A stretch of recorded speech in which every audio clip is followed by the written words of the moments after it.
जिंदगी में कई बार ऐसा होता है ना कि कोई एक छोटी सी बात या शायद कोई एक सवाल हमारी सोच को और दुनिया देखने के नजरिए को पूरी तरह से बदल देता है।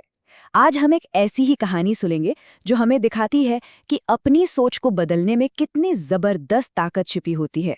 तो ये कहानी इसी एक सवाल के इर्द गिर्द घूमती है और इसकी शुरुआत होती है एक ऐसे इंसान से जिसकी पूरी जिंदगी सिर्फ एक ही काम करने में बीत रही थी, मांगना। कहानी शुरू होती है एक भीड़-भाड़ वाले रेलवे स्टेशन से। यहाँ एक भिखारी था और उसकी दुनिया का, उसकी जिंदगी का बस एक ही मकसद था, मांगना। उसकी पूरी पहचान इसी एक काम पर टिकी हुई थी। उसकी दुनिया बहुत छोटी थी, एक ही रूटीन में बंधी हुई। लेकिन देखिए, असली सीमा उसके आसपास नहीं बल्कि उसके दिमाग में थी। एक ऐसी सोच जो उसने खुद अपने लिए बना ली थी। बस यही थी उसकी असलियत, उसका सच। एक ऐसी दीवार जो उसने खुद ही अपने चारों ओर खड़ी कर ली थी, और वो इसी सच के साथ जी रहा था। जब तक कि एक दिन एक ऐसी मुलाकात हुई जिसने सब कुछ बदल कर रख दिया। एक दिन एक अच्छे कपड़ों में एक व्यापारी ट्रेन में चढ़ता है। भिखारी को लगता है ये एक अच्छा मौका है, लेकिन उसे एक ऐसा जवाब मिलता है जिसकी उसने सपने में भी उम्मीद नहीं की थी। अब ये सिर्फ पैसे देने से मना करना नहीं था, नहीं, ये उससे कई ज्यादा गहरा था।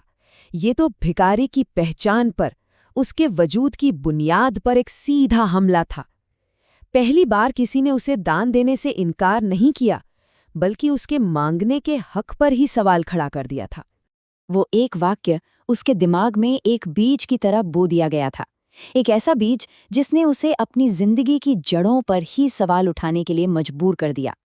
अब पहली बार वो भिखारी सिर्फ अपनी हालत को मान नहीं रहा था, बल्कि उस पर सवाल कर रहा था, और इसी सवाल ने उसे एक नई खोज की तरफ धकेल दिया। 2 दिन, जी हाँ, पूरे 2 दिन वो बस इसी एक सवाल से जूझता रहा कि आखिर वो दे भी क्या सकता है। और फिर उसे अपना जवाब एक ऐसी जगह मिला जिसकी उसने कभी कल्पना भी नहीं की थी। आइडिया बहुत सिंपल था, लेकिन बहुत जबरदस्त। उसने सोचा कि जो भी उसे भीख देगा वो बदले में उसे एक फूल देगा। ये बस एक छोटा सा बदलाव था, लेकिन इसने पूरा खेल ही बदल दिया। अब वो सिर्फ लेने वाला नहीं था, बल्कि एक लेनदेन का हिस्सा बन गया था। और इसका नतीजा तुरंत मिला और हैरान करने वाला था।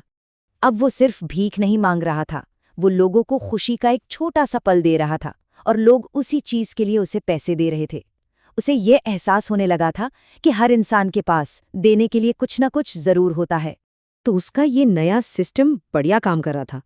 और फिर एक दिन उसे ट्रेन में वही जाना पहचाना चेहरा फिर से दिखाई दिया।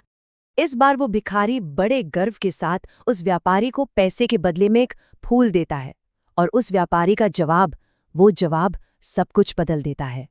बस यही वो शब्द थे, यही वो पल था। उन शब्दों ने उस भिखारी की सोच को हमेशा हमेशा के लिए बदल दिया। एक ऐसा एहसास जिसने उसकी पूरी पहचान को एक नया मतलब दे दिया। उसको अचानक से एहसास हुआ, अरे, मैं तो भीख मांगी नहीं रहा, लोग मुझे दान नहीं दे रहे हैं, वो तो मुझसे फूल खरीद रहे हैं। उसने अपनी पहचान को भिखारी से व्यापारी में बदल लिया था, और वो भी अपनी जगह बदले बिना। 6 महीने बाद वो दोनों फिर मिलते हैं, लेकिन इस बार दोनों बराबर थे। वो जो कभी भिखारी था, अब फूलों का एक कामयाब व्यापारी बन चुका था। तो एक भिखारी से व्यापारी बनने के इस कमाल के सफर से आखिर हम सीखते क्या हैं? इसका सबसे बड़ा सबक क्या है? ये कहानी लेन देन की एक बहुत ही बुनियादी लेकिन बहुत पावरफुल नियम को समझाती है। उस व्यापारी ने तो बस एक इशारा किया था, और भिखारी ने उस इशारे को पकड़कर अपनी पूरी दुनिया ही बदल दी।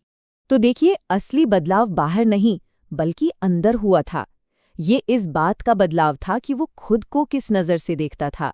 असल में कामयाबी हालात से नहीं बल्कि दिमाग से शुरू होती है। ये कहानी हमें एक बहुत ज़रूरी सवाल के साथ छोड़ जाती है, आज दूसरों को क्या दिया जा सकता है। ये हमें याद दिलाती है कि कुछ भी पाने का पहला कदम हमेशा देने से ही शुरू होता है।